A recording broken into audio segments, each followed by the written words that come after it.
যে আমরা একদিন 1000 কোটি টাকার মালিক হব, একদিন আমার অনেক অনেক টাকা হবে, একদিন আমার অনেক কিছু হবে, কিন্তু আমি আমার ঠিক গ্রামের যে বাল্য বন্ধু যে লুঙ্গি পরে এলাকায় ঘুরে তাকে দেখলে এই দোস্ত তুই আসিস না, এরকম বলবো আমরা? আমাদের কি মাটিতে পা থাকবে?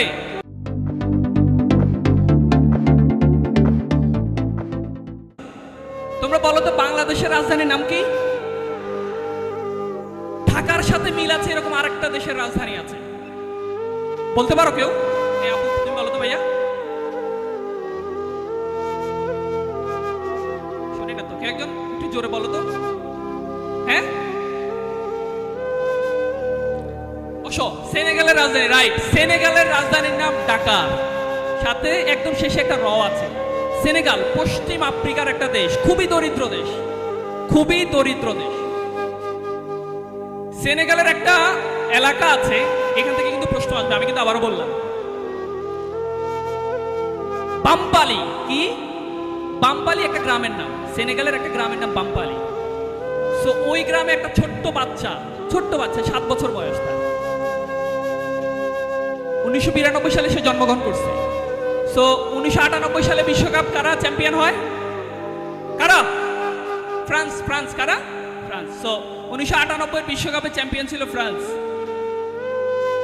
2002 সালে বিশ্বকাপের প্রথম ম্যাচ ফ্রান্সকে হারায় কারা? সেনেগাল। কারা হারায়?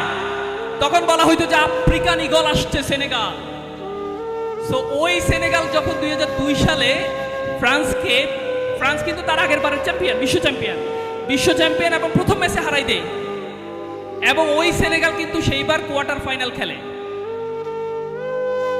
মুসলিম কান্ট্রি, পশ্চিম আফ্রিকার দেশ।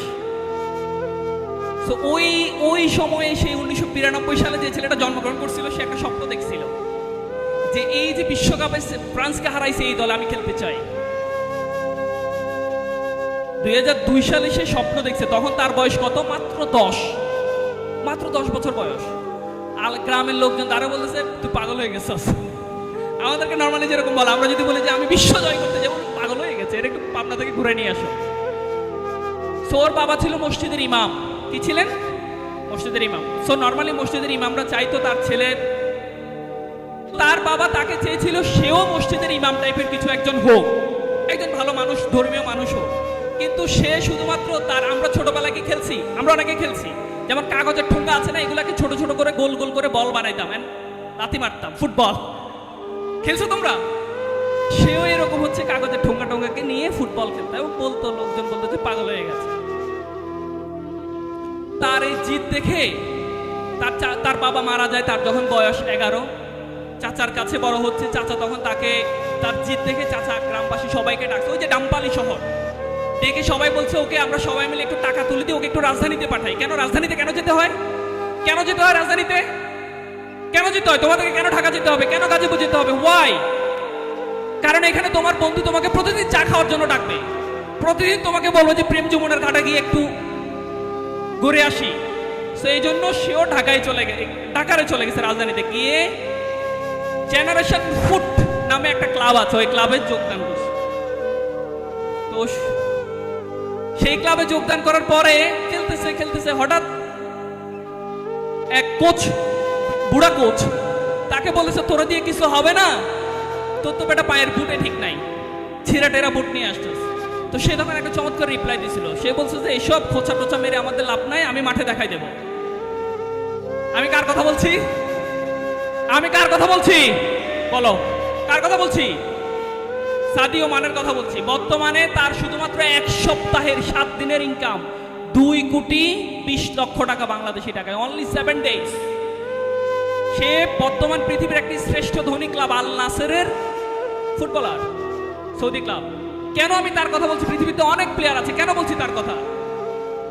কারণ তাকে এক সাংবাদিক প্রশ্ন করছিল, তার হাতে একটা ভাঙা আইফোন ছিল, ভাঙা আইফোন। জিজ্ঞেস করলে যে আপনার তো 1 সপ্তাহের ইনকাম হচ্ছে 2,20,00,000, আপনার হাতের ফোনটা ভাঙা কেন? আচ্ছা 2,20,00,000 টাকা যদি আমার সপ্তাহে ইনকাম হয়, আমি কয়টা জেট বিমান কিনবো? কয়টা হেলিকপ্টারে নিয়ে আমার বউকে নিয়ে ঘুরবো? কয়টা? আমাদের দেশে আছে না, একটু টাকার মালিক হইলেই মাটিতে কি পা থাকে? তখন সে বলল আমার যে পরিমাণ টাকা আমি চাইলে 2টা জেট বিমান কিনতে পারি। 10,000 রোলেক্স ঘড়ি, আমাদের দেশে এখন রোলেক্স না রোলেক্স বলে না একজনে, 10,000 রোলেক্স ঘড়ি আমি কিনতে পারি। ডায়মন্ডের ঘড়ি আমি পড়তে পারি। কিন্তু বলেন তো এই ডায়মন্ডের ঘড়িটা যখন আমি পরবো, পৃথিবীর কি লাভ আর আমার কি লাভ? কোনো লাভ আছে? সে তখন বললো যে এই যে আমার কাছে মনে হয় যে এটা হচ্ছে ননসেন্স, যারা হাজার হাজার কোটি ডলারের জিনিস পরে আর বলে বেড়ায়, এটা তো পৃথিবীর কি লাভ বা তার নিজের কি লাভ, তার সোসাইটির কি লাভ? আমি ঠিক এই কারণেই সাদিও মানের গল্পটা তোমাদেরকে বলছি যে আমরা একদিন হাজার কোটি টাকার মালিক হব, একদিন আমার অনেক অনেক টাকা হবে, একদিন আমার অনেক কিছু হবে, কিন্তু আমি আমার ঠিক গ্রামের যে বাল্য বন্ধু যে লুঙ্গি পরে এলাকায় ঘুরে তাকে দেখলে এই দোস্ত তুই আসিস না, এরকম বলবো আমরা? আমাদের কি মাটিতে পা থাকবে? আমরা কিন্তু পারি না। আমাদের কিন্তু একটু কিছু হইলে, একটু ভালো জায়গায় আসলে আমরা ভুলে যাই যে আমি কোন জায়গা থেকে উঠে আসছি। সেই সাদিও মানে তার প্রতি মাসে যে টাকাটা ইনকাম করে, সেই টাকাটা সে তার গ্রামের প্রত্যেকটা পরিবারকে সে $100 করে দেয়। কম বেশি হতে পারে, পত্রিকা নিউজ থেকে আমি বলছি। সো একটা পরিবারের জন্য $100 আফ্রিকান একটা দেশের জন্য অনেক। সে ওখানে স্টেডিয়াম করছে, ওখান থেকে প্রচুর সাদিও মানে আসবে, সেজন্য সে স্টেডিয়াম করছে। সো আমরা একদিন যখন বড় হবো, আমরা ইনশাল্লাহ ঠিকঠাক মানুষ হওয়ার জন্য চেষ্টা করবো তো ইনশাল্লাহ। ওকে।